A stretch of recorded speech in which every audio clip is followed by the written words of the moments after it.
Game 4 of the World Series between the Red Sox and Cardinals after a wild ending in Game 3 on Saturday. Would it be more of the same at Busch Stadium on Sunday, or for the second straight night, the fans set an attendance record at the park?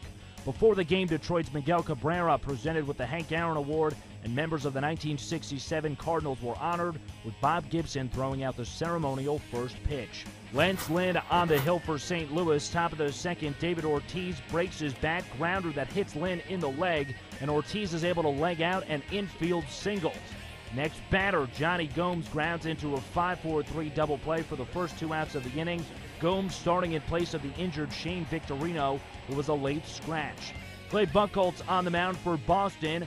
Bottom of the third, Matt Carpenter with a 1-out single, and Jacoby Ellsbury has some trouble with it. It's an error on Ellsbury. That allows Carpenter to move to second base, and he winds up in scoring position. 6th error of the World Series for Boston.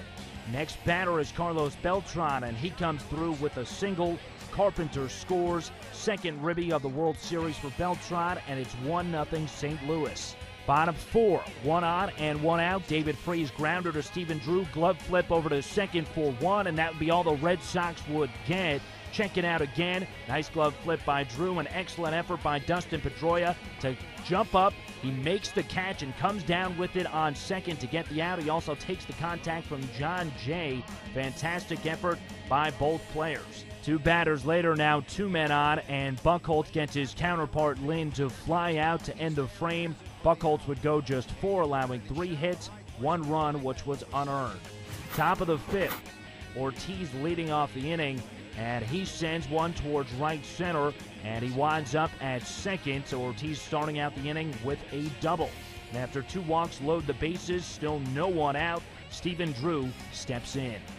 Swinging a high twisting fly to left field near the line. Holiday in fair territory, lines it up, makes the catch. Poppy tags. Here's the throw to the plate. It comes through. He slides. He's safe. It gets away from Molina, and the Red Sox have tied the game. WEEI with the call. Ortiz hustling home to make it a 1-1 game.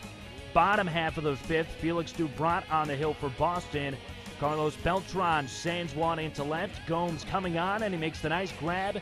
Check it out again. Gomes flashing the leather out in left.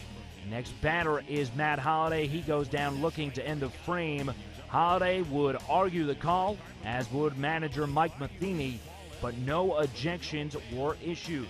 And in between the 5th and the 6th, Big Poppy trying to rile up his teammates and light a spark in the Red Sox. And in the top of the 6th, runners on first and second, 2 outs. Gomes steps in against Seth Maness. They're going to give the Red Sox the lead. And he swings and drives one high and deep to left field. Holiday back by the bullpen. Jumps. It's gone! A 3-run homer. Johnny Gomes into the Red Sox bullpen. His first hit of the World Series, and the Red Sox lead it 4-1. WEEI with the call once again. First career postseason homer for Gomes. Bottom of the 7th, Craig Breslow on, 2 outs and a man on second. And Matt Carpenter comes through with a single. Shane Robinson scores, and it's a 4-2 game. Breslow would issue a walk and then be pulled in favor of Junichi Tozawa, who gets Matt Holliday to ground out to second, ending the inning. Bottom of the 8th, John Lackey, who started Game 2 of the World Series, making his first relief appearance since 2004, and Mike Napoli now playing first as part of a double switch. And Lackey gets Yadier Molina to ground one to third. Xander Bogaerts a nice stop, but his throw to first is off the mark. It's an error, and that allows Molina to advance to second. Second error of the game for the Red Sox. Then with John Jay batting, Lackey uncorks a wild pitch, and that allows Molina to advance up to third. And in the dugout, manager John Farrell starting to feel a little bit nervous. Later in the at-bat, Lackey gets Jay to pop out to short for out number 2. And then David Freese grounds out to short. That ends the frame. Lackey gets out of the jam unscathed.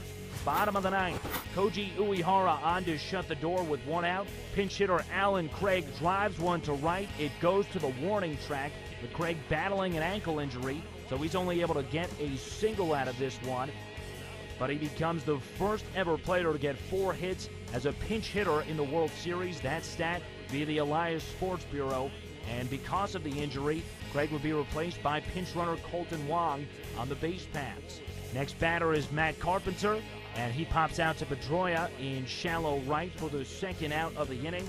And the last hope for the Cardinals would be the dangerous Carlos Beltran, but once again, this game would have a wacky ending.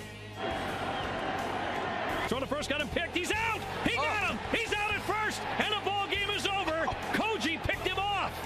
He picks off Wong, and the World Series is tied as the Red Sox take Game 4 with no obstructions. WEEI with the call once again. This is the first ever postseason game to end on a pickoff as the Red Sox win 4-2. Tying the series up at 2 games apiece. The Sox are now 8-1 this postseason when Johnny Gomes starts. The Cardinals lose for the first time this postseason after scoring first. David Ortiz went 3 for 3 with a double, 2 runs scored, and a walk. He's now batting .727 in the World Series. And for more on Game 4, here's Tim McMaster and Jeff Nelson from Busch Stadium.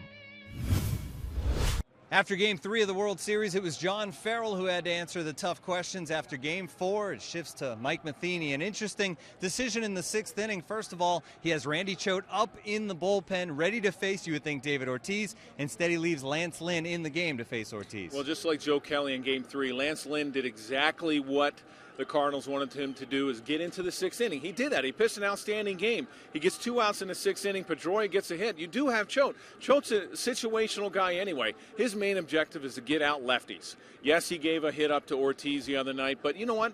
If you're going to walk Ortiz, you might as well walk him with Choate. And now you put the tying run in scoring position in Pedroia, and it wound up costing the Cardinals because of that decision. Yeah, they then go to the bullpen. They bring in Seth Maness to face Johnny Gomes, and maybe the wrong pitch selection against Gomes for Maness? Well, I know the Cardinals bullpen are awful proud with their fastball. Maness doesn't throw as hard as Martinez and Rosenthal. He throws in about the low 90s. You go over scouting reports. Gomes doesn't hit a breaking ball. He can't hit a breaking ball. You've shown him nothing but fastballs. And what do? You leave him another fastball out over the zone, and it wind up costing you for a 3-run homer, and that was the difference. It was 4-2. Yeah, that certainly was the difference, and the Red Sox guarantee themselves a trip back to Boston, at least for a Game 6. For Jeff Nelson, I'm Tim McMaster for MLB.com.